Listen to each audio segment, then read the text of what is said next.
قدمنا اوریدونکو السلام علیکم ورحمۃ اللہ وبرکاتہ.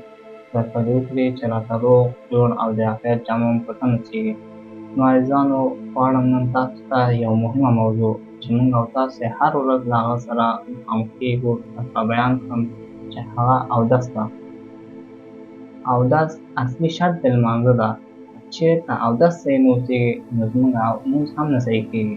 نو راځئ چې نن اودس په صحیح طریقې سره یاد کړو. په اسلام کې اوداسه لپاره 4 رکنونه تعیین کړي. که چېرته یو د دې نه هم پاتې شي نو زموږ او تاسې اودس نه کېږي.